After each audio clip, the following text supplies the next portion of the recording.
Vamos então à palavra do Senhor. Eu gostaria de repartir uma palavra com você. E ela se encontra no livro de Gênesis. Fácil de abrir, fácil de achar.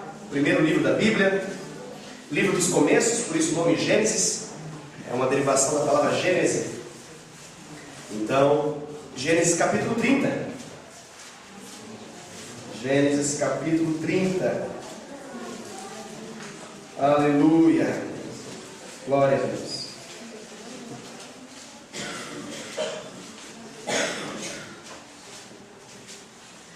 Gênesis capítulo de número 30. Nós leremos a partir do versículo de número 27. O nome dessa mensagem chama-se O Segredo da Multiplicação. O Segredo da Multiplicação. Então, repito, Gênesis capítulo de número 30. Nós vamos ler a partir do versículo de número 37 até o versículo de número 36. Perdão, Gênesis capítulo 30, verso de número 27 até o versículo de número 36. Se fosse aqui o que eu falei, ia ser meio estranho. Vamos ler então. Diz assim a palavra de Deus. Tem um subtítulo aí na mensagem, em algumas Bíblias. Creio que na sua também tem um título semelhante a esse. Diz assim: Labão faz novo pacto com Jacó. Diz assim a palavra: Labão lhe respondeu: Ache eu graça diante de ti e fica comigo. Tenho experimentado que o Senhor me abençoou por amor de ti. E disse ainda: Fixa o teu salário, que te pagarei. Disse-lhe Jacó: Tu sabes como te venho servindo e como cuidei do teu gado. Porque o pouco que tinhas antes da minha vinda foi aumentado grandemente. E o Senhor te abençoou por meu trabalho. Agora, pois, quando hei de eu trabalhar também por minha casa? E então Labão lhe perguntou: Que te darei? Respondeu Jacó: Nada me darás. Tornarei a apacentar e a aguardar o teu rebanho, se me fizeres isso. Passarei hoje por todo o teu rebanho, separando deles os animais salpicados e malhados, e todos os negros entre os cordeiros, e o que é malhado e salpicado entre as cabras, será isto o meu salário. Assim responderá por mim a minha justiça no dia de amanhã, quando vieres ver o meu salário diante de ti. O que não for salpicado e malhado entre as cabras, e negro entre as ovelhas, esse, se for achado comigo, será tido por furtado. Disse Labão: Pois sim, seja conforme a tua palavra. Mas naquele mesmo dia separou Labão os bodes listados e malhados, e todas as cabras salpicadas e malhadas, todos os que tinham alguma brancura, e todos os negros entre os cordeiros. E os passou às mãos de seus filhos, e pôs a distância de 3 dias de jornada entre si e Jacó. E Jacó apacentava o restante dos rebanhos de Labão. Vamos seguir um pouquinho, para que a gente possa entender um pouco mais. Depois nós vamos conversar a respeito disso. Vamos ler até o versículo 43 para poder haver melhor entendimento dessa passagem. Diz assim também: Tomou então Jacó varas verdes, grava essa expressão, varas verdes, de álamo, de aveleira e de plátano, e lhes removeu a casca em riscas abertas, deixando aparecer a brancura das varas, as quais, assim escorchadas, pôs ele em frente do rebanho, os canais de água e os bebedouros, aonde os rebanhos vinham para dessedentar-se ou então beber, e conceberam quando vinham a beber. E concebiam o rebanho diante das varas, e as ovelhas davam crias listadas, salpicadas e malhadas. Então separou Jacó os cordeiros e viu o rebanho, e virou o rebanho para o lado dos listados e dos pretos nos rebanhos de Labão. E pôs o seu rebanho à parte, e não o juntou com o rebanho de Labão. E todas as vezes que concebia as ovelhas fortes, punha Jacó as varas à vista do rebanho, nos canais de água, para que concebessem diante daquelas varas. Porém, quando o rebanho era fraco, não as punha.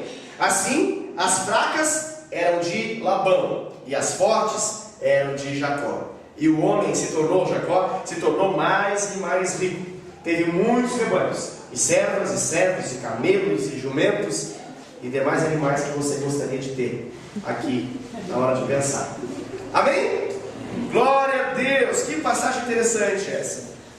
Essa é uma passagem que eu creio que você já deve ter lido na Palavra de Deus, e meditado um pouquinho nela, e até mesmo achado um pouco estranha, pelo modo como ela foi, como essa história aconteceu. Se você não entendeu muito quando você leu, e está pensando um pouco o que está havendo aqui, deixa eu explicar para você. Essa é um momento específico da história desse grande homem de Deus chamado Jacó.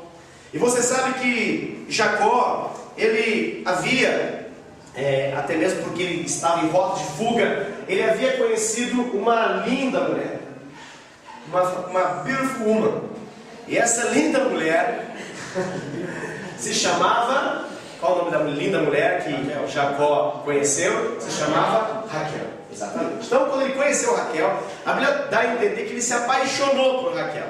Ela era bela, formosa, linda, maravilhosa, esbelta. Era tudo de bom, segundo o entendimento de Jacó.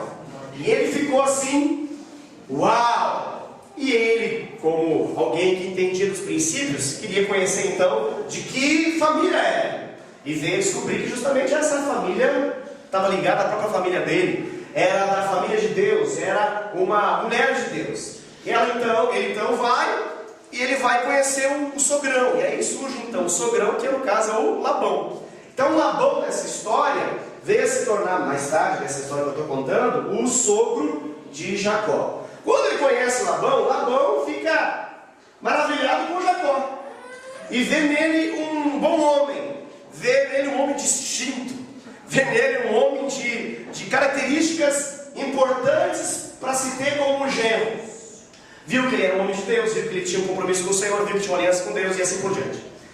E diz a história então, que depois de um certo tempo de conversa, Jacó foi muito decidido na sua expressão para o seu sogro. Ele foi muito sincero, ele falou sogro, não falou sogro porque ele não tinha ainda falado o que ele queria, né? Ele falou, Labão, eu quero a sua filha. E foi muito claro em relação a isso, quando mencionou que ele gostaria de casar com Raquel. E Labão deu a entender que estava ok essa história. Porém, havia um pacto, um acordo, e o acordo é que ele deveria trabalhar então em função desse casamento. Ok, ele iria casar, mas deveria trabalhar em função desse casamento. Era como se fosse um certo dote, assim, um pagamento pela honra de ter uma preciosa mulher ao seu lado pela vida inteira. Então, o dote, vamos assim chamar, era trabalhar 7 anos para Labão. Então ele deveria trabalhar 7 anos como um dos empregados de Labão, como um dos servos de Labão. E ele olhou novamente para Raquel, contemplou novamente a proposta do Labão, olhou novamente para Raquel, contemplou novamente a proposta de Labão, olhou pelo menos umas 7 vezes, ele fez isso e chegou a uma maravilhosa conclusão de que vai valer a pena mesmo. E dessa história então surge uma preparação para o matrimônio. Labão agora tem um novo empregado, que é Jacó. Jacó agora começa a trabalhar. E agora é um preparativo para um casamento. E esse preparativo, como os típicos casamentos judaicos, naquele contexto, era toda uma preparação. E havia toda uma festa, todo um ambiente tomado de festa, de muita alegria. E esse casamento então chega esse exato momento.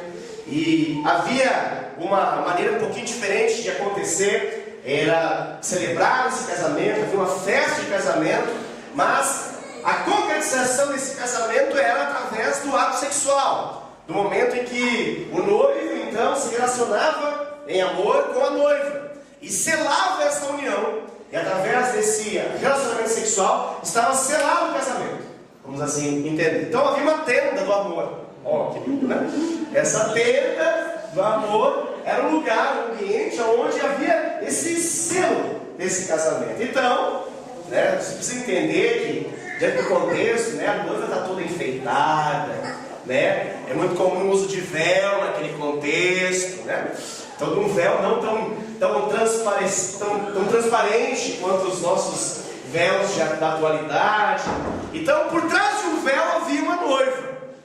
E Jacó estava com muita expectativa essa noiva fosse justamente a bela, formosa, maravilhosa, espetacular mulher de Deus, beautiful woman, Raquel.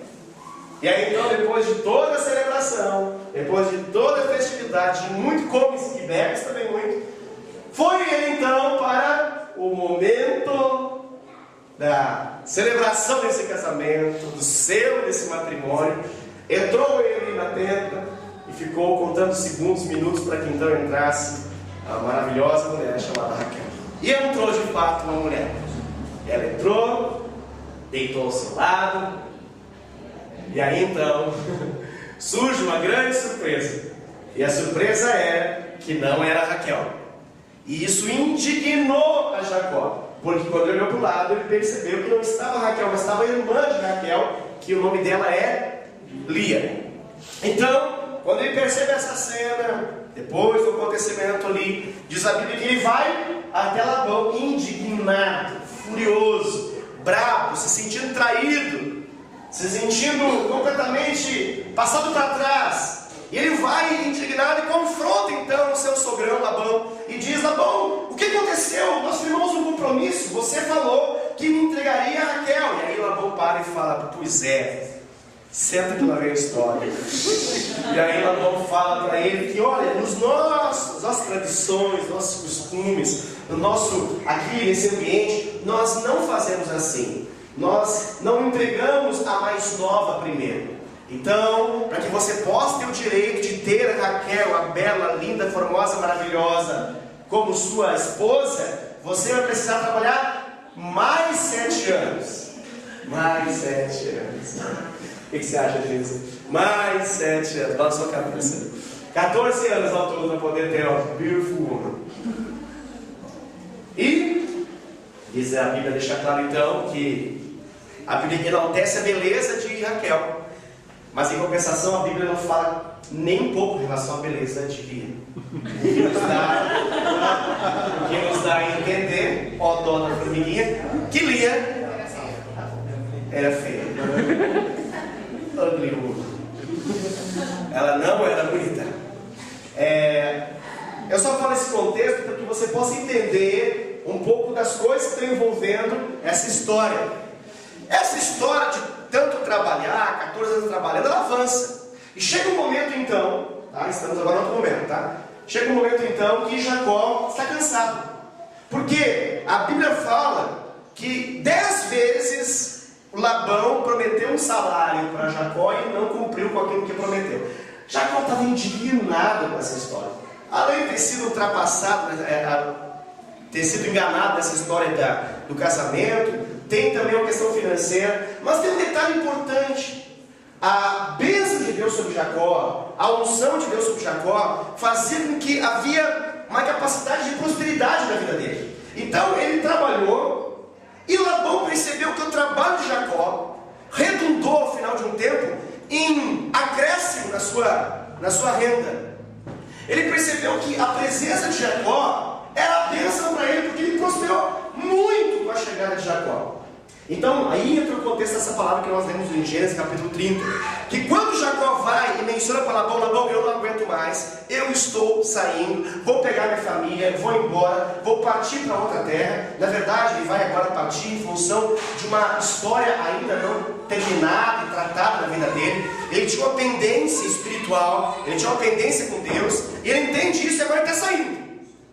E para sair, ele avisa então Labão. Justo esse homem, né? Não saiu na casa da noite, ele foi lá e falou para Labão, falou: eu estou saindo, não tem mais. E Labão segura nele, praticamente dá para ver essa cena. Não faça isso, pelo amor de Deus. Labão vira crente na hora. Pelo amor de Deus, não faça isso. Você me abençoa tanto, você tem sido tão próspero e tem me prosperado tanto. Não faça isso. Ele fala em salário, fala em pagamento. Mais uma vez, o Jacó já conhece essa história, já está... Depois de 10 vezes, dessa primeira já fica assim: conta para mim essa história. Então Jacó falou: não quero nada. Mas eu não quero nada mais ou menos, né? Ele fala assim: não quero nada. E fica esperando a reação do Labão. E o Labão, diante disso, Deus toca no coração de Labão. Deus se inclina na direção de Jacó. E Labão olha para Jacó e fala assim: é justo que eu te pague o teu salário. Ufa! Que coisa abençoada. Imagina um patrão que nunca pagou, ou pagou errado, agora fala que é justo pagar o salário. Isso gera esperança no coração do empregado, do funcionário. Então ali Jacó percebe o tempo da oportunidade. Isso é importante que você tenha em mente. Jacó percebe que agora estava diante do tempo da oportunidade. E ele fala para Labão: eu não quero as tuas coisas, mas eu quero fazer um acordo com você. Então, nós vamos dar um tempo. Eu vou continuar fazendo o que eu faço, cuidando dos meus animais, pastoreando teu rebanho, cuidando dos bichos aí para você. Mas depois de um certo tempo, que aqui a palavra menciona, eu quero voltar nessa história, convido você a voltar, e nós vamos recontar os animais. E depois dessa recontagem, os animais que forem salpicados, malhados, o que diz mais ali? Pretos. E mais? Bom, tudo isso aí que você já viu, né? Salpicado, malhado, negros. Tem mais alguma expressão que pensou nessa palavra? Não, né? Esses animais, então, seriam do Labão. E os animais que não fossem assim, então, tenta imaginar tudo que for malhado, manchado, salpicado, preto. Então, sobra o que nessa história? Que tipo de cor que sobra nessa história para esses animais que ficaram? Brancos. Essa é o ponto. Então, os demais animais que não são manchados, salpicados, malhados, negros, que são brancos, seriam então de Jacó. Esse é um acordo simples, muito fácil de entender. Os demais animais, Labão, os animais brancos, Jacó. Perfeito. Então o que acontece? Diz a Bíblia que ele fazem esse acordo, selam um acordo, fecham ali as mãos, está garantido um acordo. Só que Labão, eu acho que ele volta para a carne, ele perde a bênção de novo, ele deixa de ouvir a Deus e ele volta a ser mau. E na sua maldade, ele quer que Jacó saia, mas saia com nada. Olha que homem injusto esse Labão, né? Esse Labão é maldoso. O Jacó prosperou ele, e ele agora tendo a oportunidade de pelo menos abençoar Jacó, ele não quer abençoar Jacó. Então o que ele faz? Ele vai, e diz a Bíblia que ele pega os animais, e ele agora vai separar esses animais, de modo que eles não tenham contato, e que seja completamente impedido Jacó de ter o que ele falou que vai ter, que são os animais de coloração branca. Então, aonde diz isso? Diz versículo 35 e 36, né? Mas naquele mesmo dia separou Labão os bodes listados, malhados, todas as cabras salpicadas e malhadas, todos que tinham alguma brancura, e todos os negros entre os cordeiros, e os passou as mãos seus filhos. E o pôs a distância de 3 dias de jornada entre si e Jacó. E Jacó apacentava o restante dos rebanhos de Labão. Então, essa é a história. Só para você entender um pouquinho assim, para a gente poder estar junto. Ele fez uma separação, tentando impedir que Jacó pudesse ser abençoado. E aí entra então, a partir do versículo 37, uma estratégia de Deus. Um segredo de Deus. Que resultou em uma multiplicação absurda, sobrenatural, e uma bênção sobre a vida de Jacó. E mais especificamente sobre a vida desse homem que eu quero falar, como chamar ele como um pastor, chamado pastor Jacó aqui. Por quê? Porque aí menciona a palavra, em Gênesis 30, versículo 37, que tomou então Jacó varas verdes, de álamo, de aveleira, de plátano, e lhes removeu a casca em riscas abertas, deixando aparecer a brancura das varas. Bom, eu acho que quem já está conosco há algum tempo sabe que eu já ministrei essa palavra um tempo atrás. Na verdade, não só aqui, em alguns outros lugares já ministrei essa mesma palavra. Mas eu não quero falar simplesmente o óbvio dessa palavra. Que essa palavra é fácil de ser ministrada quando nós falamos a respeito de fé, quando nós falamos de ver como Deus vê, da ótica e a visão dos céus, a visão de Deus. Essa palavra é muito boa de ministrar sobre a fidelidade do Senhor, mas eu creio que existe uma outra abordagem nesse texto, uma outra maneira de ver esse texto. E eu quero falar dessa palavra, uma outra perspectiva para vocês nessa noite. Eu quero falar dessas varas verdes como uma figura de líderes, como uma figura de discípulos que nós devemos ser. Então, eu quero que você possa olhar nessa palavra na perspectiva em que Jacó é um pastor, e que na perspectiva que ele tem que multiplicar o seu rebanho, E agora Deus vai dar a ele uma estratégia, um segredo de multiplicação, para que ele possa multiplicar o rebanho. E aí então entra essa estratégia a partir do versículo de número 37. Está comigo? Está comigo? Está entendendo até aqui? Maravilha, isso é importante. Eu só dei uma frisada geral para que você possa entender, mas agora começa de fato a palavra desse momento, dessa passagem aqui que nós demos. Isso, eu acho que eu me enganei aqui. Alguém mandou um recado, alguém chamando a Helena da Silva Prado, acho que eu fiz uma menção errada aqui. Os salpicados, molhados e pintados escuros são de Jacó, e não do Labão. Exatamente. É isso mesmo? Acho que eu troquei as cores? Perdão, queridos, perdão. Eu troquei os bichos. Mas o resultado final dá igual. Sim? Estamos tranquilos agora? Amém? Eu fiz uma inversão aí da coloração dos bichos para que lado que ficava, mas ao final vai dar certo a mesma mensagem, tá?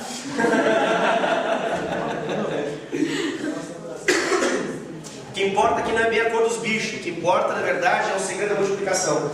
Claro que esse detalhe é importante para que a gente possa estar bem embasado aqui na palavra, não é mesmo? Então, o que nós temos aqui nesse contexto, agora diante daquilo que Deus quer falar ao nosso coração? Nós temos então um pastor, o nome desse pastor se chama Jacó. Ele tem uma obstinada tarefa, como um pastor semelhante a esse que vos fala. Tem uma obstinada tarefa, que é a tarefa de multiplicar o rebanho.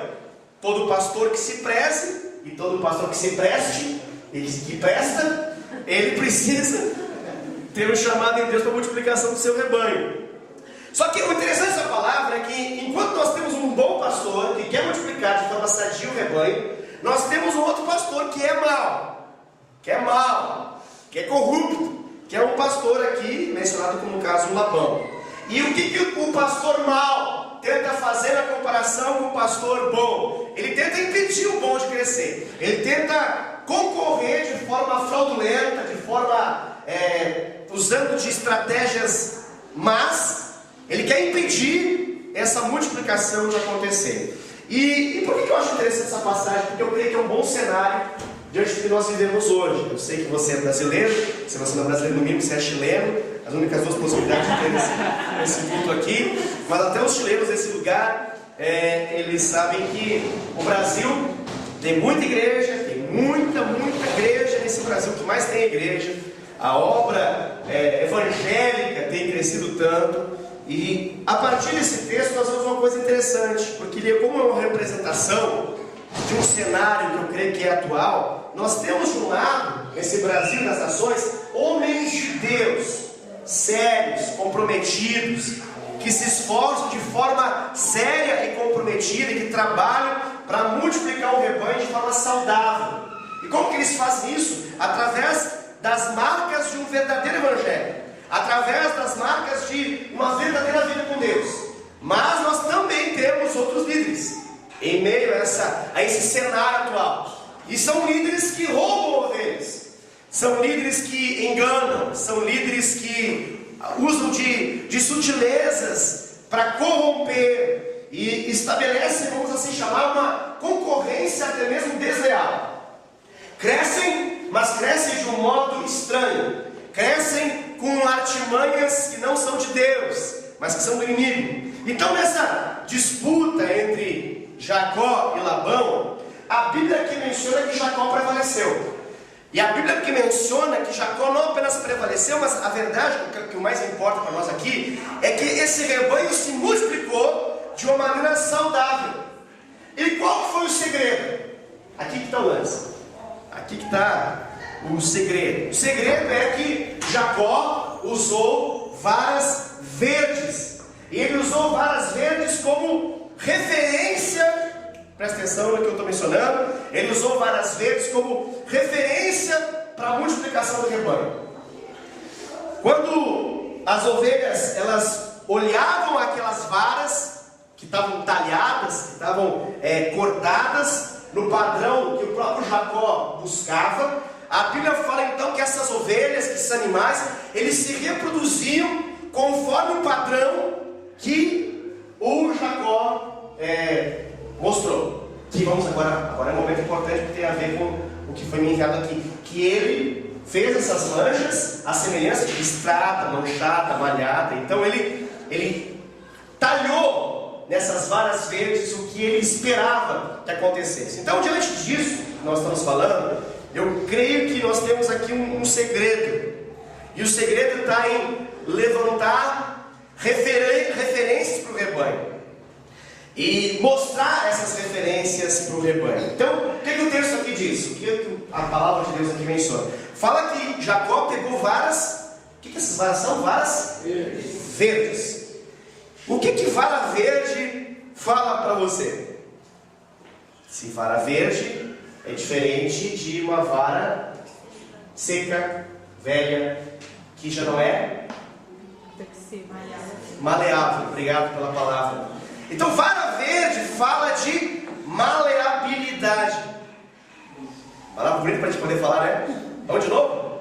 Vara verde fala de maleabilidade. Beleza, tá? Aqui o negócio também é cultura. Quer ver? Vai ficar melhor. Vara verde fala de flexibilidade. Então, vara verde fala de algo que é mais fácil para trabalhar. Quando você manuseia uma vara verde, você pode moldá-la de acordo com a sua vontade. Você já tentou moldar ou manusear uma vara velha? O que acontece com vara velha? Você tem vamos pensar uma madeira um pouco maior, seca, aí você tenta dar uma inclinada, fazer um pouco de força, aplicar força sobre uma madeira velha. O que dá ao final? Rompe, quebra, estraga. Por quê? Porque um dia ela foi verde, mas agora ela ficou velha. Um dia ela já envergou, mas agora já não enverga mais. Um dia ela se dobrou, mas agora já não dobra mais. Um dia ela foi flexível, agora não tem mais nada de flexibilidade. Ela não se molda a nada e a ninguém mais. Mas a Bíblia deixa muito claro que a estratégia que Deus deu, e eu vou explicar isso depois, que foi Deus que deu, porque quando você lê o capítulo 31, você percebe que ele recebeu esse segredo em sonho. Deus deu a ele essa estratégia, falou para ele olhar e aí então aplicar essa estratégia. Então não foi algo da mente dele, foi algo que ele recebeu do Senhor. Então ele colocou e aplicou força e ministrou através de varas verdes. Quando a gente fala de vara verde, e como a gente está falando aqui que é um símbolo de pessoas, então vamos entender pessoas verdes aqui, tá? Tradução para pessoas maleáveis. Pode de novo? Pessoas maleáveis. Pessoas flexíveis. Pessoas flexíveis. O oposto de pessoas flexíveis ou pessoas maleáveis são pessoas imaleáveis e pessoas inflexíveis. Isso é muito importante você entender. Ou seja, pessoas endurecidas. Você conhece pessoa dura? Pois é. Tem pessoa dura na obra? Será que tem pessoa dura na obra de Deus? Aí, você já viu uma pessoa dura assim meio nos arraiais das igrejas? Tem uma pessoa durinha assim mais ou menos? Meio velha assim, não em idade, mas assim, em jeito de ser? Será que tem ou não? Já viu algumas? Deve ter umas 2 ou 3 aí pela volta. Então, essas pessoas endurecidas, elas não são endurecidas à toa, mas elas foram endurecidas por causa de um orgulho. Elas vou criar uma palavra aqui bonita, hein? Elas se ensimesmaram nelas mesmas. Boa essa, né? Hoje o pastor está que tá. Então, elas permitiram que algo, ou alguém, ou deram a possibilidade de não mais ser flexíveis. E elas transformaram em até mesmo orgulhosas religiosas. São pessoas que estão aí, mas são pessoas que não podem ser tratadas, porque não se permitem ser tratadas. Elas não se permitem ser quebrantadas, elas não se permitem ser tocadas. E por isso, elas não servem de padrão para o rebanho. Jesus, pastor, não fala assim que dói. Não serve para padrão do rebanho.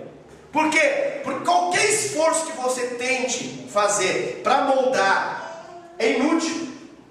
Você vai tentar moldar e há uma resistência grande para se moldar. E se você aplicar mais força para moldar, o que vai acontecer? Ela explode, se espatifa, quebra.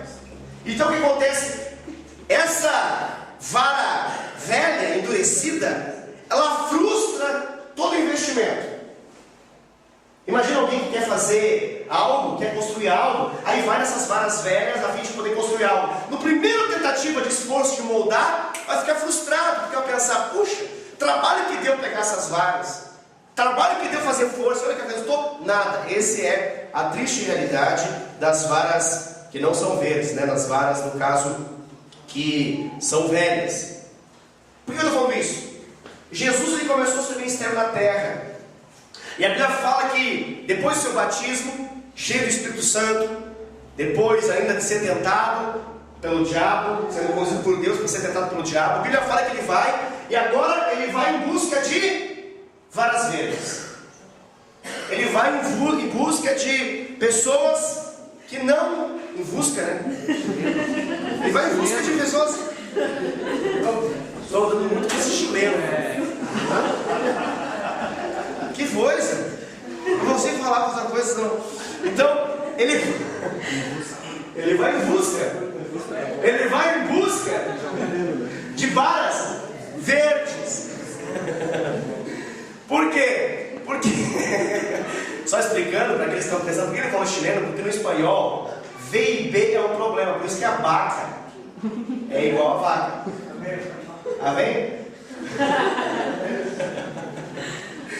Então isso é comum por causa do fonema espanhol. Mas vamos voltar a nossa mensagem aqui. Ele foi não em busca de pessoas prontas. Você vai ver as pessoas que ele buscou, você vai falar, pelo amor de Deus. Não, está de sacanagem. Ninguém construiria nada na terra com esses homens. Os homens que Jesus escolheu, literalmente não estão nada prontos. E é justamente esse o segredo. Eles não estavam prontos. E ele foi em busca de pessoas que não estavam prontas, mas que eram moldáveis, flexíveis, ensináveis, corrigíveis, dignas de investimento.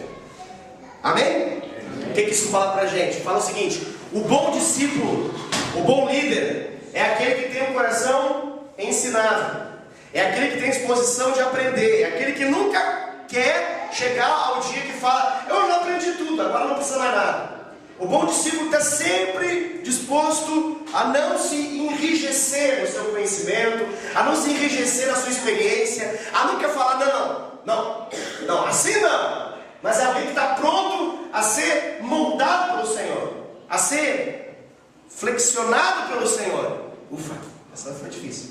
Por que eu falo isso? Porque Paulo falou sobre isso. Em Romanos capítulo 12, versículo 1 e 2, ele fala, aquela palavra que nós mencionamos até no louvor, né? De apresentar o nosso corpo para sacrifício vivo, santo e agradável a Deus, que é o nosso culto racional, e não nos transformar, e não...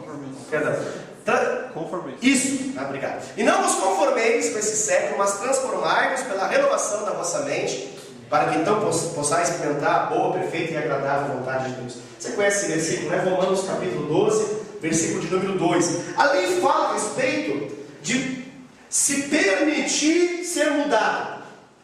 Isso é uma característica importante do discípulo, querido. Se permitir ser mudado. O Senhor quer agir em pessoas que permitem que Ele haja. Mas tem pessoas que não permitem, tem pessoas que resistem. Por quê? Porque se endureceram e se transformaram em orgulhosos religiosos. Vivem um farisaísmo. Não se permitem mais ser tocados e mudados por Jesus. Você quer um exemplo de uma pessoa, para você entender como é que uma pessoa, apesar de toda a sua experiência, apesar de todo o seu conhecimento, se permitiu ser mudado por Jesus?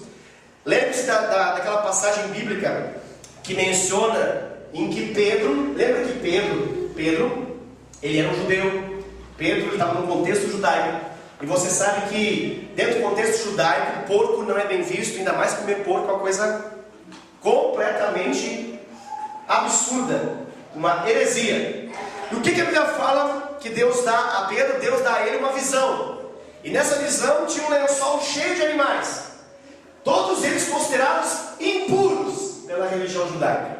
E aí o que Deus fala para Pedro? Mata e come. E é que Pedro falou, eu não vou fazer isso, porque o Senhor está errado. Foi isso que ele falou? Olha, na verdade não foi tão simples assim. Todo o conceito que ele tinha era muito grande. Todo o conhecimento que ele tinha era muito grande. Mas Pedro, ele não deixou de ser uma vara verde nas mãos do Senhor. E aqui está o segredo. Ele tinha a disposição de mudar diante de uma direção de Deus. Então, quando o Espírito Santo falou com ele, ele permitiu aquela visão se tornou realidade. E por causa que Pedro permitiu que aquela visão se transformasse na realidade, é que nós estamos aqui hoje. Eu sou um porco? Não. Você é um gentil. E o que é um gentil? É alguém que não tem sangue judaico correndo nas suas veias. É alguém que tem sangue alemão, brasileiro, polaco, argentino, chileno. Esses sangues assim. Ok? Gentil. Alguém que não é do povo escolhido por Deus no Antigo Testamento. Alguém que não é da origem física de Israel, mas alguém que foi enxertado em Israel e passou a ser Israel espiritual, que no caso hoje somos nós. Então, entenda que essa é uma passagem que mostra só um detalhe, na verdade, de um homem que se permitiu ser mudado até na sua maneira de pensar. Se permitiu, com uma vara verde moldável, ser mudado na sua teologia, na sua compreensão das coisas de Deus. Então, esse texto bíblico, eu creio que ele é muito rico, porque ele não fala só que ele pegou varas verdes. Olha o detalhe, a Bíblia fala, isso nos inspira muito, que ele vai e pega varas verdes, e essas varas verdes eram de álamo, essas varas verdes eram de aveleira, essas varas verdes eram também de plátano. É muito ver essa história, né? Muito ver. Começou com vitória hoje, agora é vara verde. Então, o que fala isso, pastor? Isso fala de uma diversidade. Você acha que fala de uma diversidade aqui? Porque fala de álamo, aveleira e plátano. Não está falando só de uma árvore. Fala de álamo, aveleira, plátano. Isso fala de diferentes tipos, mas todos moldados segundo um padrão. Então é interessante entender o seguinte: há um processo de modelagem para todas essas varas verdes, mas elas eram varas verdes diferentes. Elas eram varas verdes de árvores diferentes. Aleluia! Hoje a gente que dá aleluia está com saia. Eram varas verdes de árvores diferentes. Isso nos mostra o quê? Nos mostra que uma igreja saudável, uma igreja abençoada, ela manifesta aquilo que a Bíblia fala de a multiforme graça de Deus. E essa multiforme graça de Deus, ela respeita uma diversidade de dons, talentos, características, personalidades, mas tudo isso só pode acontecer por causa que existe uma visão, um propósito, uma maneira de lidar com as varas verdes de qualquer árvore que seja. Eu não sei de que árvore você veio, eu não sei todas as características que envolvem você, mas uma vara verde nas mãos desse bom pastor se torna padrão para o rebanho, padrão para a multiplicação. Então, o que eu vejo nessa passagem? Essa passagem ela mostra que você não precisa ser igual a ninguém. Diga graças a Deus. Aleluia. Mas você precisa aceitar. Você precisa aceitar que Deus desenvolva a visão dele na sua vida. Isso você precisa aceitar. Para que você possa ser vara verde. Você pode ser de plátano, aveleira e outros tipos mais, álamo que seja. Mas se você não for vara verde, aí está o problema. Não importa para mim nem para o Senhor se você é de álamo, plátano ou de alguma outra coisa mais. O que importa é que você seja uma vara verde, flexível, moldável. Exatamente. Então, com aquelas varas verdes de diferentes espécies de árvores, de tipos de árvores, elas foram talhadas. Elas foram talhadas a fim de se estabelecer um padrão. Está entendendo comigo? Está tranquilo de entender? Então se estabeleceu um padrão. E assim, essa diversidade, ela deu espaço para uma unidade. Apesar da diversidade, essa unidade de visão, de propósito estabeleceu. Por que eu falo isso? Porque quando você lê a palavra no Novo Testamento, você vai ver que uma das premissas da igreja é de que esse povo era tudo diferente. Povo diferente, pessoas diferentes, histórias diferentes, jeito diferente, linguagem diferente, tribo diferente, tudo diferente. Mas a Bíblia é muito clara que a igreja primitiva ela tinha um só coração. A Bíblia é muito clara que a igreja primitiva ela tinha uma só alma, um só jeito de pensar, uma só linguagem, uma só fé. Você consegue entender isso? Pessoas diferentes, histórias diferentes, mas todos em função de um padrão estabelecido por Deus. E a Bíblia fala que todos perseveravam nessa doutrina dos apóstolos. E eu creio que há uma riqueza nessa diversidade. Quando eu olho para vocês olham para mim também, vocês percebem então que somos diferentes. Eu creio que é uma maravilhosa riqueza nessa diversidade. Só que ela não pode ser sustentada pelo orgulho. Essa diversidade precisa ser sustentada pela humildade. Porque o orgulho, ele enrijece. A humildade, ela se permite ser moldada. Então, a igreja, ela só vai ter a ganhar quando nós tivermos diferentes tipos de líderes, mas todos moldados pelo padrão de caráter de Cristo, pelo padrão do caráter do Senhor Jesus. Então, somos diferentes, e que bom que somos diferentes, mas temos um padrão, e o padrão é Cristo Jesus.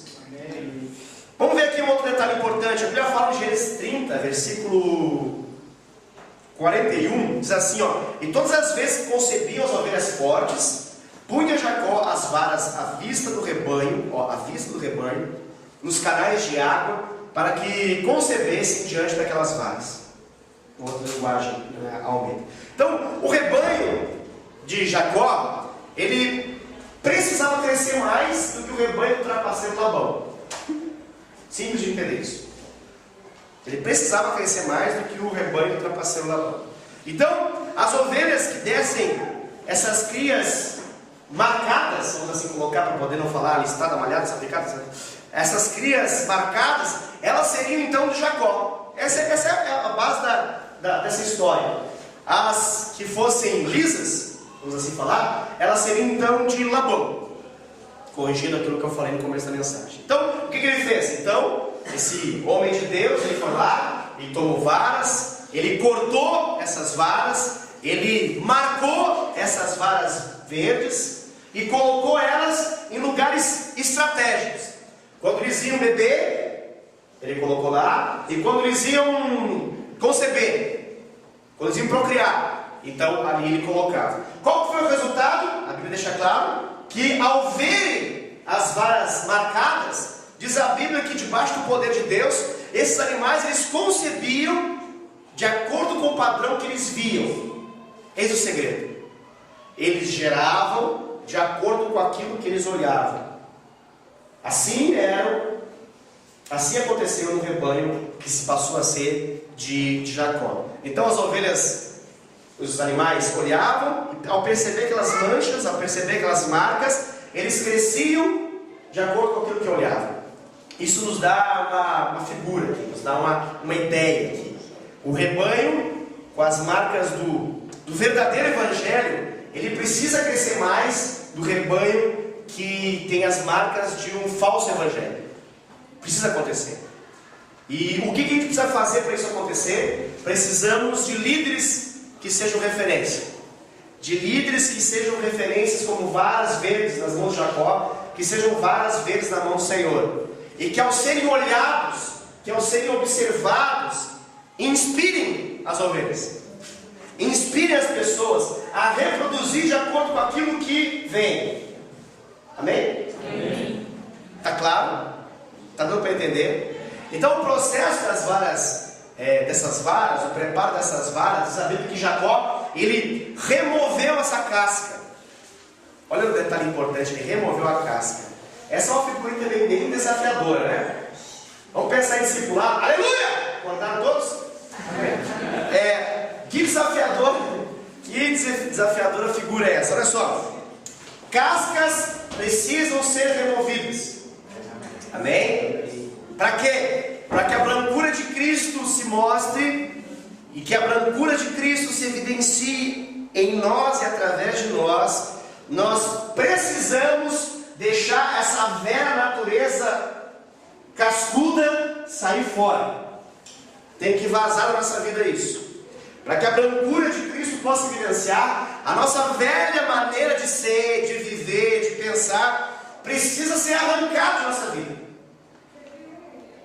O pastor estava o quê? Com esse negócio assim, você é uma vara verde nas mãos do Senhor, que vai servir de referência de reprodução para o rebanho. Amém. Que vai fazer com que o segredo da multiplicação se manifeste, que muitas e muitas vidas possam ser tocadas através de você, do poder de Deus. Então, veja bem, deixa eu ler o versículo para você entender o que eu quero falar. Efésios capítulo 4, versículo 22 diz assim, no sentido de que quanto ao trato passado, vos despojeis, retire do velho homem, que se corrompe segundo as concupiscências do engano. Ou seja, um homem que se corrompe segundo uma estratégia do pecado, uma ligadura com o erro, que faz a gente viver debaixo de engano. Então, para isso deixar de acontecer, precisamos nos despojar, nos descascar dessa natureza, tirar essa casca. As cascas, elas representam aqui uma estrutura que emperra o mover de Deus, uma estrutura em nossa vida que emperra o mover do Espírito em nós. Tenta imaginar isso de algum modo. Deus está tocando, Deus está trabalhando, mas a pessoa tem algo na sua vida que emperra o mover de Deus se manifestar na sua história. Por quê? Porque é uma casca dura, e ela, ao invés de arrancar isso, não, ela fica com essa casca dura. Então, muitas vezes, essa casca dura que eu quero falar é um tradicionalismo que a gente cria. A gente chama igrejas tradicionais, esse é tradicional, mas esse ser tradicional, às vezes pode ser da gente mesmo. A gente cria algumas tradições que nos impedem do Espírito Santo, da liberdade, nos tocar, nos mudar. Quer ver uma tradição que a gente cria? É a amargura. A gente se acostuma a não perdoar. A gente se acostuma a não ser livre. A gente acha que tomar um pouquinho de veneno da falta de perdão mata o outro. A gente vai tomando todo dia, com raiva. Vai morrer, desgraçado, miserável. Morra infeliz. E quem morre é a gente ao final disso. Então, o segredo do Senhor é perdoar. Então, a falta de perdão e não saber lidar com decepção, às vezes nos torna um casca grossa de uma maneira errada.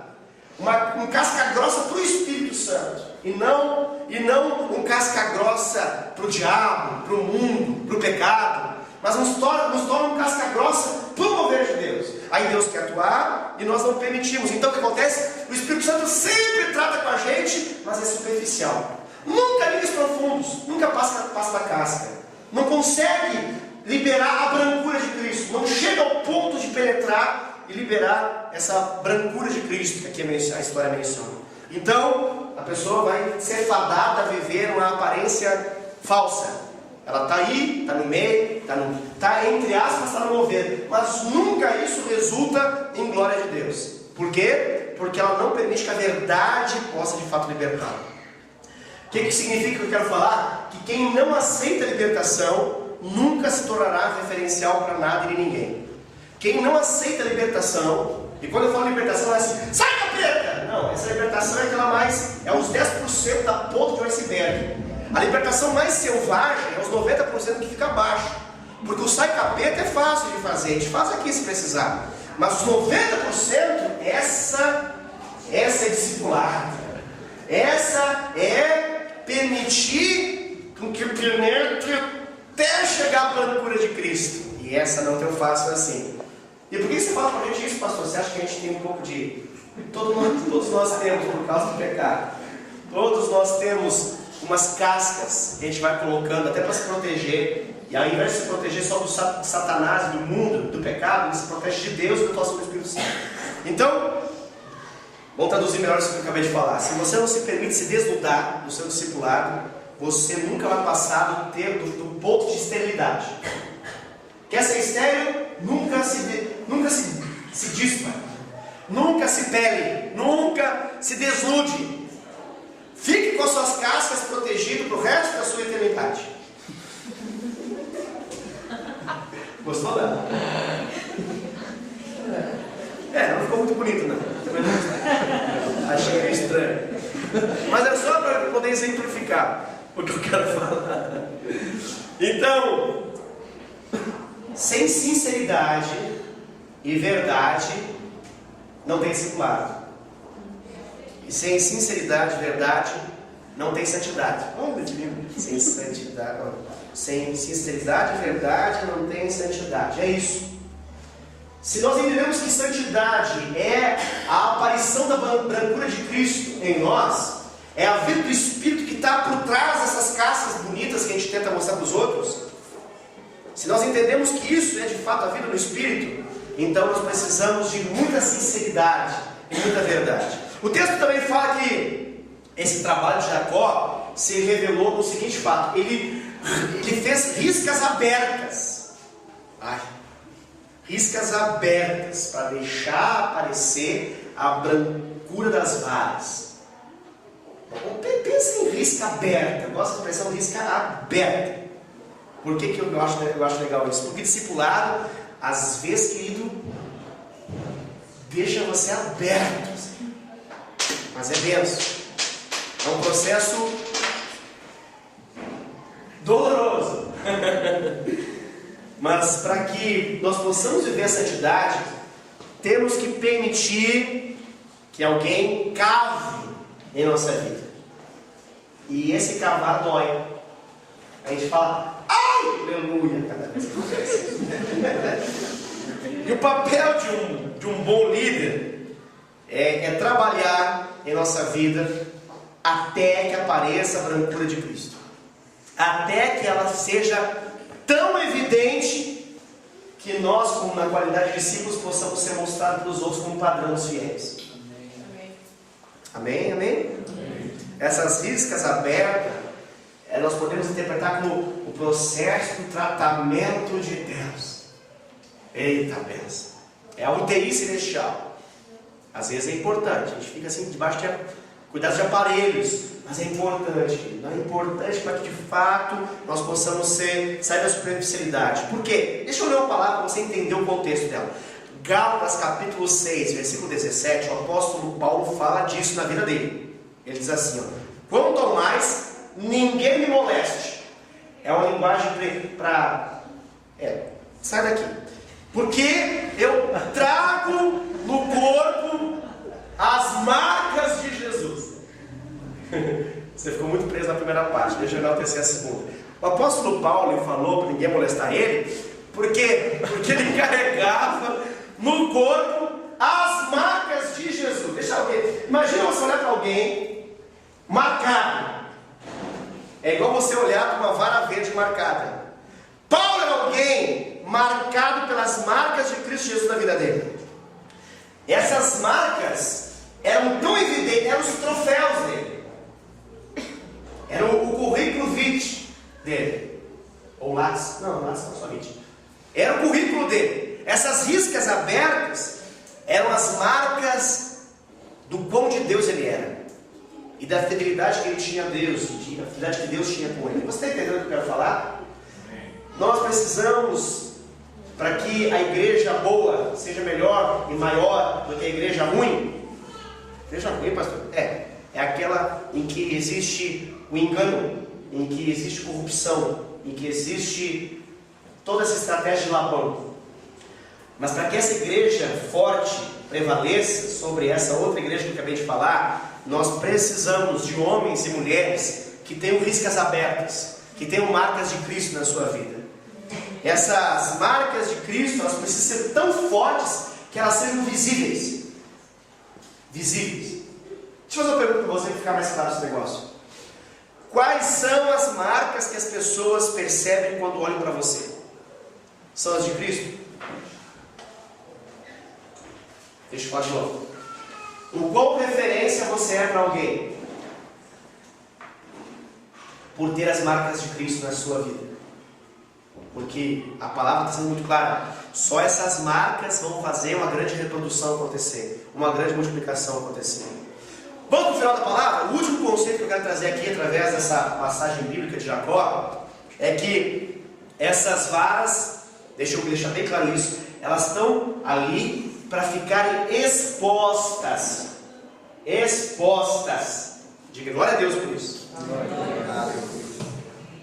Queridão, queridona, meu coração, para de ficar nos bastidores se achando que você está fazendo assim a obra de Deus. Deve ficar aquele meu cantinho. Nada de ficar no seu cantinho. Você foi chamado para ficar no cantão do Senhor.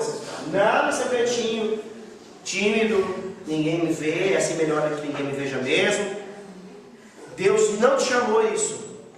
Romanos 8,19 fala que há uma ardente expectativa em toda a criação. E a ardente expectativa de toda a criação é pela manifestação das varas verdes marcadas a tal ponto que a brancura de Cristo se mostra. Amém. Tradução mais lenta. Se você quer uma tradução bíblica, que é uma ardente expectativa de toda a criação pela manifestação dos filhos de Deus. Por que eu preciso manifestar, pastor? Você precisa se manifestar aqui. Vai manifestando aí, irmão de Jesus. Vai começar a manifestar. Vai, manifesta. Vai manifestar. A gente precisa fazer assim, né? As igrejas fazem muito. Manifesta, Satanás! Agora, vai! Aparece daí, vai! 1, 2, 3, vai! Compartilha do inferno, vai manifestando, vai! Chuca a fé, vai! Isso! Aí precisa de outro modelo. Que é aquele que faz, crente! Manifesta que você é crente! Mas aquele dentro que é fácil. Aleluia! Aí se inspira, às vezes. Mentira! Mas deixa eu te falar, você precisa se manifestar na sua casa. Você precisa manifestar no trabalho. Você precisa manifestar no trânsito. Você precisa manifestar no seu mundo. Esse mundo de Deus aqui fica fácil manifestar. Mas o segredo não é aqui. Mas é para aqueles que ainda não foram transformados. Eles têm que olhar para você e ficar...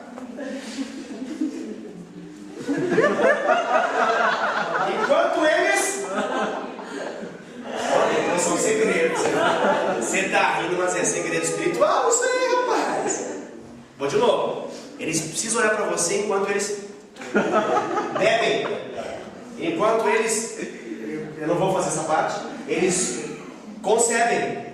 Procriam. Ficar só no beijo, que é melhor. Por que isso, pastor? Ser padrão para a gente mesmo é tranquilo. Mas ser padrão, quando está todo mundo fazendo coisas erradas lá fora, e você vê e fica, eu vou ficar na minha. Misericórdia. Amarrado. Sangue de Jesus tem poder. Pode recitar todas as frases, querido. Tem que ser padrão.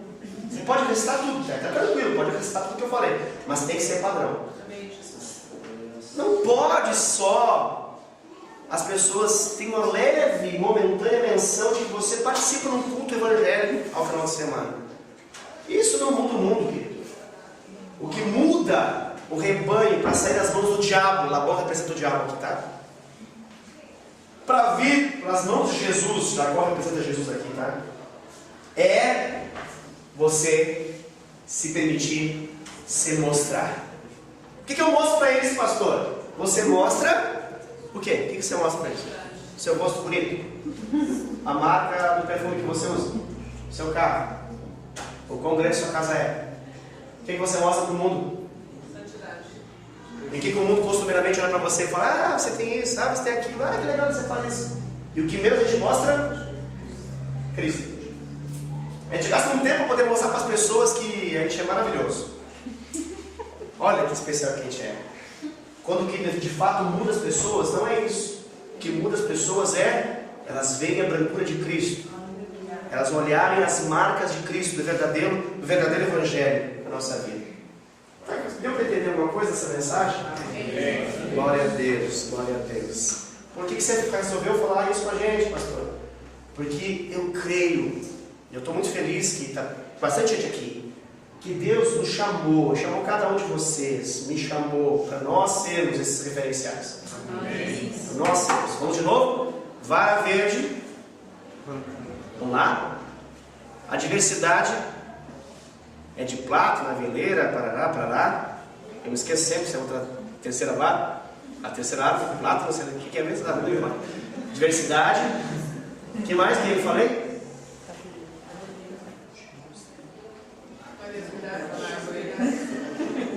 Falei nada, falta de novo.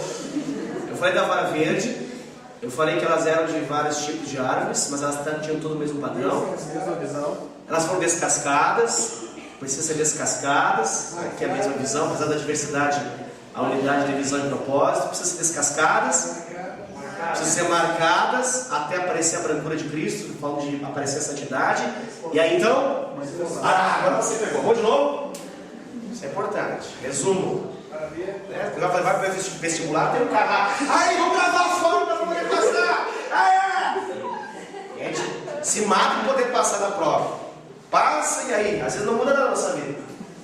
Você pode estar diante, eu creio que está, diante de um segredo, para que você possa ser poderosamente usado por Deus na terra. Então vamos lá, vara verde. A diversidade, somos diferentes, mas temos um só padrão. Esse padrão é Cristo. Tem que descascar, o discipulado nos convida a descascar. Se eu permito a casca acontecer, eu não estou sendo sincero e verdadeiro, sou eu que vou quebrar a cara. Deus não vai me tocar, o Espírito Santo não vai poder atuar na minha vida.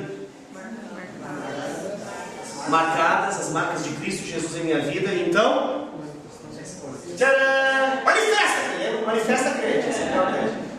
Amém, querido? Amém. Glória a Deus. O resultado, qual que vai ser, pastor? Versículo 39. E concebia o rebanho diante das varas, as ovelhas davam crias de acordo com aquilo que olhavam. É assim. Queremos crescer de modo sadio. Não com as estratégias de Labão ou do diabão. Queremos crescer com as estratégias de Jesus. As estratégias de Deus. E ela envolve você. Nós temos uma estratégia chamada discipulado profundo. E o convite que nós fazemos aqui da frente é que você se submeta a esse discipulado profundo. Por quê, pastor? Porque só assim você vai ser poderosamente usado nas mãos de Deus. Para que aqueles que fazem parte do seu oikos, do seu mundo, do seu contato, possam olhar para você, serem transformados diante de Deus. Possam olhar para você, perceber que você não é apenas diferente, mas que você reflete a glória de Deus. Porque Cristo em nós é a esperança da glória. Amém? Vamos fechar nossos olhos e vamos falar com Deus. Queridos, o Brasil tem milhões de evangélicos. Milhões. E tem milhões de evangélicos que não fazem a menor diferença nessa nação. Se esses milhões de evangélicos dessa nação se permitissem serem mudados e transformados pela santidade de Deus, essa nação já estaria muito melhor. Essa igreja de Jacó que eu mencionei, essa igreja da promessa, ela é marcada por Cristo. E só quando nós somos marcados por Cristo nós podemos ser referência para alguém. Eu quero convidar você se dispor nas mãos do Senhor nessa noite. E que você possa dizer para o Senhor: Senhor, eu quero ser essa vara verde do meu jeito, da minha história, mas uma vara verde nas tuas mãos, para ser moldado por Ti, flexível diante do Senhor. Eu quero que o Senhor descasque todas as cascas da religiosidade, todas as cascas do tradicionalismo, que elas caiam por terra na minha vida. Eu quero que o Senhor possa me marcar de modo profundo, que o Senhor possa entrar com a Tua faca em minha vida e ir até um nível profundo, a tal ponto que eu alcance a vida do Espírito, e que essa vida do Espírito se manifeste através da brancura de Cristo, através da santidade de Jesus. Eu quero convidar você a orar nesse momento, querido. Eu quero te convidar a você a se expor diante de Deus, para que Deus possa te expor diante dos homens. Eu quero dizer para você que você tem um chamado nessa terra. E esse chamado já se manifesta amanhã de manhã quando você estiver no seu trabalho.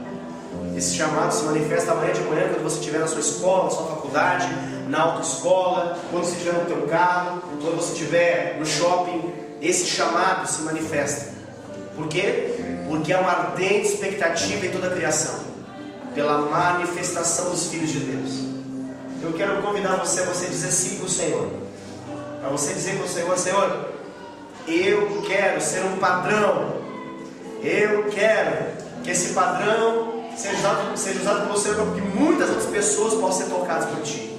Em nome de Jesus. Pai, eu clamo e oro nesse momento por cada vida que está quebrantada, rendida ao Senhor. E eu peço em nome de Jesus, no poderoso nome de Jesus, que o Senhor toque de modo profundo a vida de cada uma delas. Que o Senhor marque essas vidas.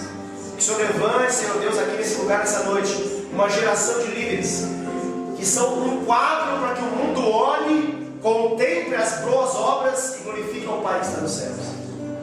Pai, eu peço em nome de Jesus que o Senhor quebre, Pai, toda essa nossa sensação de que é melhor ficar no oculto. O ocultismo é coisa do cão. Então nós queremos ficar na luz, queremos ser expostos diante do dia, queremos que o Senhor se mostre através de nós, queremos exalar o bom perfume de Cristo, queremos que as marcas de Cristo Jesus na nossa vida sejam manifestadas a tal ponto que elas inspirem as pessoas a olhar para o Senhor, a contemplar o Senhor e serem mudados. Senhor, certa vez Moisés, direcionado pelo Senhor, levantou numa vara uma serpente abrasadora, e a palavra de Deus fala que a cada um daqueles que foram mordidos pelas serpentes, ao olhar para aquela serpente em cima de uma haste, foram imediatamente saradas, curadas. Senhor, nós dessa geração somos os homens e mulheres, somos os crentes que precisam ser levantados como luz em meio à escuridão, para que o mundo que está em trevas olhe e contemple o Senhor e seja curado. Olhe para nós e contemple o Senhor e seja mudado em nome de Jesus. Pai, nós oramos para a nossa nação. Percebemos dias estratégicos no mundo espiritual em relação à nossa nação. Percebemos, Pai, que as coisas estão agitadas na nossa nação. Percebemos que essas últimas informações que tivemos do que aconteceu ainda na semana que passou, dá para mudar o cenário dessa nação. Pai, nós queremos clamar no nome de Jesus pela Tua misericórdia, que no nome de Jesus a Tua igreja esteja pronta para poder se expor de modo sadio. Nós não queremos, Pai, uma bancada evangélica corrupta, mas nós queremos, Pai, um povo que ocupa todos os montes de comando dessa nação e que prevalece com a vitória do Senhor, com a santidade do Senhor, em nome de Jesus. Pai, nós clamamos para que essa nação se renda a Ti e que todas as áreas de comando sejam influenciadas pelo Evangelho do Senhor, sejam influenciados pelo Teu toque de glória, em nome de Jesus. E que essa nação seja regenerada, que essa nação seja liberta, que essa nação seja curada. E é por isso que nós, como povo de Deus, nos humilhamos diante do Senhor, oramos ao Senhor, buscamos ao Senhor, porque sabemos que a promessa do Senhor, que se um povo que se chama pelo Teu nome se humilhar e orar e buscar e dos seus maus caminhos desviar, então o Senhor vai ouvir, e o Senhor vai inclinar o Teu ouvido para nós, e o Senhor vai perdoar o nosso pecado, e o Senhor vai sarar a nossa terra. Nós clamamos como Tua igreja, Senhor, uma igreja que quer ser saudável, uma igreja que quer ter as marcas de Cristo. Nós clamamos diante de Ti, Senhor, tenha misericórdia do Brasil, tenha misericórdia dos 200 milhões de brasileiros que aqui vivem, Senhor, e muitos deles carentes do conhecimento da Tua glória. Levanta a Tua igreja, Senhor, levanta a Tua igreja, e que a Tua igreja entre no campo de visão daqueles que bebem e procriam. Que a Tua igreja saudável e verdadeira ocupe as mídias, ocupe, Senhor Deus, lugares onde as pessoas bebem e procriam, para que elas possam ver a exposição do Senhor através da igreja que se chama pelo Teu nome. Em nome de Jesus, Senhor, eleve a Tua igreja, Senhor Deus, verdadeira, que ela cresça mais do que a igreja do diabo, que ela cresça mais do que a igreja de Labão, e que ela prevaleça, e que ela redunde em grande glória ao Senhor, em nome de Jesus. Amém. Aleluia. Deus é bom, e o diabo é um cão imundo.